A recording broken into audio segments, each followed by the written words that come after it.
এই 10-15 দিন city corporation যদি রেভিনিউ পায় তাতে কোনো সমস্যা নেই, তো কারণ টাকাটা তো ওই যারা লিখছে তারাও দিচ্ছে না, আমাকে সরকারও ওইভাবে টাকা দিচ্ছে না। কাজে এটা নিয়ে এত সমালোচনার আমি কোনো কিছু দেখি না। কাকে চিল নিয়ে গেছে এরকম শুনে শুনে তারা এগুলি করছে।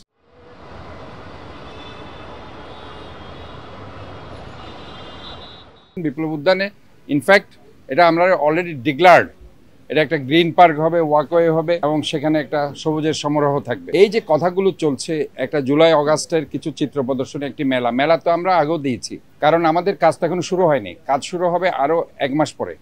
কাজে এই 10-15 দিন সিটি কর্পোরেশন যদি রেভিনিউ পায় তাতে কোনো সমস্যা নেই, তো কারণ টাকাটা তো ওই যারা লিখছে তারাও দিচ্ছে না, আমাকে সরকারও ওইভাবে টাকা দিচ্ছে না। আমার জনগণ থেকে ট্যাক্সের টাকা দিয়ে আমি রাস্তাঘাট করতেছি। বিপ্লব উদ্যানে যেহেতু এখনো কাজ শুরু হচ্ছে না এবং সেই মেলাটা দিলেও যেহেতু কোনো জনগণেরও কোনো সমস্যা হচ্ছে না, উদ্যানেরও কোনো সমস্যা হচ্ছে না। যদি এরকম হইতো যে আজীবনের জন্য তাদের দিয়ে দিয়েছে মেলা, এটা তো না, এটা শুধুমাত্র 2 সপ্তাহের জন্য একটা মেলা দেওয়া হয়েছে এবং সেটা এরপর আমরা ক্লোজ করে দিব। কাজে এটা নিয়ে এত সমালোচনার আমি কোনো কিছু দেখি না। যদি এরকম হইতো যে মেলাটা আজীবনের জন্য তাদের লিখে দিয়েছে, আমি তাহলে বলতে পারতো যে হ্যাঁ মেয়র সাহেব এটা অমুকের, এটা কমার্শিয়াল স্পেস হিসাবে তাদেরকে দিয়ে দিয়েছে। এটা তো কোনো কমার্শিয়াল স্পেস হিসাবে দিয়ে দেওয়া হয়নি, এটা শুধুমাত্র সাময়িক 14 দিনের জন্য জুলাই অগাস্টের স্মৃতিবহ কিছু পিকচার্স তারা সেখানে দেখাবে, পাশাপাশি বাচ্চাদের জন্য কিছু বিনোদনের তারা ব্যবস্থা রেখেছে। এখানে কোনো ভ্যারাইটি শো হবে না, এখানে কোনো নাচ নৃত্যও হবে না, বুঝতে পেরেছেন? এখানে এই জুলাই অগাস্টের স্মৃতিগুলো থাকবে আর কিছু স্টল থাকবে যেখানে বাচ্চারা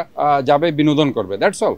আর কিছু সাংস্কৃতিক অনুষ্ঠান হয়তো বা সন্ধ্যার দিকে তারা করতে, যদি করে আর কি, আমি জানি না করছে। তো 14 দিনের এই প্রোগ্রামের পরে অটোমেটিক্যালি সেটা শাটডাউন হয়ে যাবে এবং আমাদের যে কার্যক্রম সেটা আরও 15 দিন পর শুরু হবে। কাজে এখানে আমার মনে হয় এগুলো নিয়ে এত বেশি সমালোচনার দরকার আছে। মানে যারা সমালোচনা করছে তাদের সমস্যা হচ্ছে কি, প্রকৃত তথ্য না জানে। এরা যদি তথ্যটা আমার থেকে জানতে পারতো তাহলে এগুলি করতো না।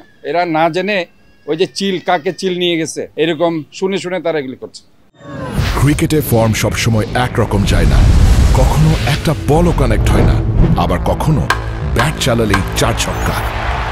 লাইফটাও ঠিক ক্রিকেটের মতোই, সময় সবসময় একরকম যায় না, কিন্তু সময় যেমনই হোক বাড়ি করাই সবসময় সেরা বিনিয়োগ। সেই সেরা বিনিয়োগ করুন সেরা সব উপকরণ দিয়ে। তাই কিছু টাকা না বাঁচিয়ে বাড়ি করুন বেস্ট সিমেন্ট 7 রিং সিমেন্ট দিয়ে। 7 রিং সিমেন্ট, ভিত্তি আগামীর।